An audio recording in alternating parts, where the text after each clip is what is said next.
the end shall come. నేను మత బోధకుణ్ణి కాదు, శాంతి బోధకుణ్ణి అని తనకు తానే చెప్పుకున్నాడు. ప్రపంచాన్ని తన మార్గం వైపు తిప్పుకున్న అతను మన మాతృభూమి కోసం, తన దేశం కోసం ఎంతో చేశాడు. సేవకు సాయమైన మనిషి అతను. తను పుట్టిన గడ్డ మీద ఎందరో ఆసరా లేని ఆడపడుచులకు, అక్క చెల్లెళ్లకు అన్నగా మారాడు. ఎందరో వృద్ధులకు కొడుకుగా మారాడు.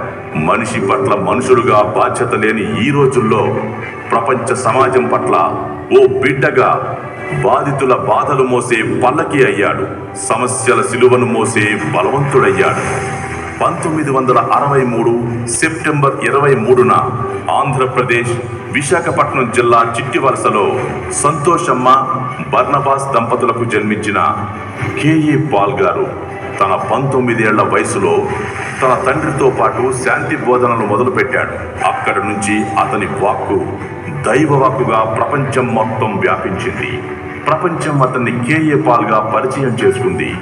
ఒక భారతీయ సువార్థికుడు, ప్రపంచ శాంతికర్తగా, మానవతావాదిగా మారాడు. యుఎస్ ఆధారిత సంస్థలైన గ్లోబల్ పీస్ ఇనిషియేటివ్ GPI మరియు gospel to the unreached millions GUM స్థాపించాడు. హైదరాబాద్లోని చారిటీ సిటీతో సహా అనాథ శరణాలయాలను నిర్వహిస్తున్నాడు. పాల్ గారు అనేక దేశాలను పర్యటించారు. తన పాత్రలో అనేక మంది ప్రపంచ నాయకులను కలుసుకున్నారు. 2006లో పాల్ al Qaeda winning, America losing అనే పుస్తకాన్ని రచించాడు. ది న్యూ రిపబ్లిక్ లోని ఒక కథనంలో మిషెల్ కాట్లే, బిల్లీ గ్రహాం మరియు జిమ్మీ కార్టర్లతో పాల్ గారిని పోల్చారు. ప్రపంచంలోని అన్ని ఖండాల్లో, అనేక దేశాల్లో డాక్టర్ పాల్ గారి శాంతి ర్యాలీలు జరుగుతూనే ఉంటాయి. వాటిలో లక్షల మంది పాలు పంచుకుంటారు. పాల్ 2 మార్చి 2024న గ్లోబల్ పీస్ గురించి హైతీలో శాంతి ర్యాలీ నిర్వహించారు.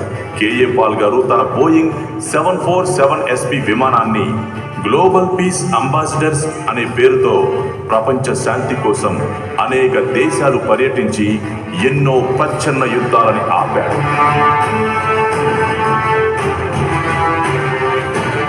ఇక తన మాతృభూమి అయిన మన దేశానికి IT రంగానికి మార్గదర్శకం చేసింది కూడా మన పాల్ గారే. మన హైదరాబాద్ విశ్వనగరంగా మారటంలో ఆయనది ప్రధాన కృషి. మొట్టమొదటి IT కంపెనీ హైదరాబాద్లో ఆయన ద్వారానే ఏర్పడింది. అప్పటి ముఖ్యమంత్రి చంద్రబాబు నాయుడు హయాంలో హైదరాబాద్ నగరాన్ని అన్ని రకాలుగా అభివృద్ధికి ఆయన చేసిన సేవ, మేలు మన జాతి ఎప్పటికీ మరువలేనిది, మరిచిపోకూడనిది. అప్పటి అమెరికన్ అధ్యక్షుడు బిల్ క్లింటన్ కూడా కేఏ పాల్ గారి సూచనల మేరకే మన దేశాన్ని, మన నగరాన్ని సందర్శించారు. ప్రపంచ దేశాలు సునామీతో ఉనికిపోయినప్పుడు ఆయన చేసిన ప్రార్థనలు, ఆయన చేసిన సేవలు ఎప్పటికీ గుర్తుండిపోతాయి. 2019, 2020లో ప్రపంచం మొత్తాన్ని కరోనా కబళించి వేస్తున్న సమయంలో తన సేవా సంస్థల నుంచి ఎన్నో సేవలు అందించాడు. తన సేవా సంస్థలకు ఉన్న 1200 ఎకరాల భూమిని కరోనా బాధితుల సేవకు అందించాడు. కరోనా కాలంలో రోడ్డున పడ్డ ఎందరో బాధితులకు, అనాథలైన వారికి ఆశ్రయం కల్పించాడు. తన సేవా సంస్థ ద్వారా తెలంగాణ రాష్ట్రంలో, ఆంధ్రప్రదేశ్లో వితంతువులకు, అనాథ బాలలకు, వృద్ధులకు సేవ అందిస్తున్నాడు. మన దేశంలో రాజకీయ నాయకులంతా మన దేశంలోని సొమ్ముని దోచుకుని విదేశాల్లో దాచుకుంటే పాల్ గారు మాత్రం లక్షల కోట్ల రూపాయలు విదేశాల నుండి మన దేశానికి తెచ్చి పేదల అభివృద్ధికి ఉచితంగా ఖర్చు పెట్టారు. ఇలా ఎన్నెన్నో సేవలు అందిస్తూ బాధిత ప్రపంచాన్ని హక్కున చేర్చుకున్న మహనీయుడు మన కేఏ పాల్ గారు. తన సొంత దేశ అభివృద్ధి కోసం, ప్రజాక్షేమం కోసం, ప్రజల్ని అభివృద్ధి వైపు మళ్లించడం కోసం, దేశ భవిష్యత్తు కోసం ప్రజాశాంతి పార్టీని 2008లో స్థాపించారు. కాలం ప్రపంచానికి చేసుకున్న రుణాన్ని తీర్చుకోవడానికేమో అన్నట్టు ఆయన్ని మన మధ్యకు తీసుకువచ్చింది కాలం. భూమి చరిత్రలో ఎన్నో ఘట్టాలు ఆవిష్కరించబడ్డాయి. ప్రతి ఘట్టంలోనూ రక్తం ఉంది. కానీ భగవంతుడు సంధించిన శాంతి సందేశం మన పాల్ గారు.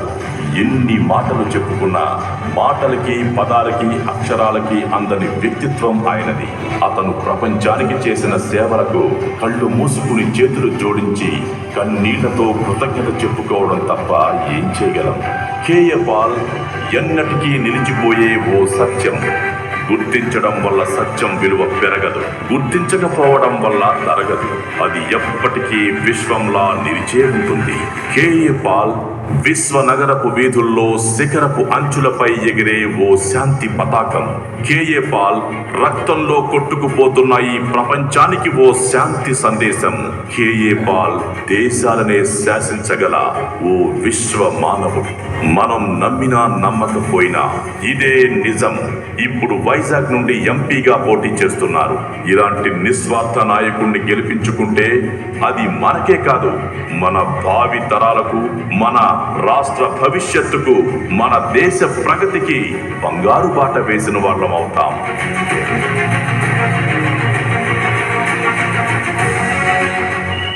నిరుద్యోగులందరికీ ఉద్యోగాలు, రైతులకు రుణమాఫీ, ఆటో డ్రైవర్స్ కి ₹1,00,000. మా మేనిఫెస్టో చదివితే నా 10 గ్యారెంటీ. వాళ్ళందరూ స్టీల్ ప్లాంట్ 33,000 ఎకరాలు అమ్మేశారు. 18,000 ఎకరాలు ఉన్నాయి. నేను స్టీల్ ప్లాంట్ అమ్మకాన్ని ఆపి 8,000 కోట్లు దానం అఫీషియల్ గా కోర్టుకి ఇచ్చా. ఇదిగోండి అకౌంట్ ఇవ్వండి, ట్రాన్స్ఫర్ చేస్తానని కోర్టు ఒప్పుకున్నాను. అది తేడా. కాంగ్రెస్, టీడీపీ, వైసీపీ, బీజేపీ 4 భూములు అమ్మారా లేదా ఇప్పుడు వరకు? నేను అమ్మలేదు సరికదా ఆపి 8,000 కోట్లు దానం ఇస్తున్నాను. ఎవరికి? స్టీల్ ప్లాంట్ ఎంప్లాయీస్ కి, నిర్వాసితులకి. ఎందుకు? ఈ స్టీల్ ప్లాంట్ ద్వారా 10 లక్షల ఉద్యోగాలు నేను 10,000 ఎకరాలు, 15,000 ఎకరాల్లో కంపెనీలు హైదరాబాద్, బెంగళూరు ఎలా తెచ్చారో తెస్తాను. నేను ఇక్కడ పుట్టి పెరిగాను. జగన్మోహన్ రెడ్డి ఎప్పుడు వస్తారు ఇక్కడికి? చంద్రబాబు నాయుడు ఎప్పుడు వస్తారు ఇక్కడికి? ఎలక్షన్ ముందు. ఆ తర్వాత కనబడతారా? నేను ఎంత సేవలు చేశాను. రాజువాకలో నన్ను తెలియని వాళ్ళు ఎవరు? బొత్స ఝాన్సీని తెలిసిన వాళ్ళు ఎవరు? అందుకే రాజువాక ప్రజలు 2 ఓట్లు వేయాలి. ఎమ్మెల్యేగా కొండకే, ఎంపీగా కొండకే. విశాఖపట్నం వారందరూ ఒకే ఓటు, కొండకే ఒకే ఓటు.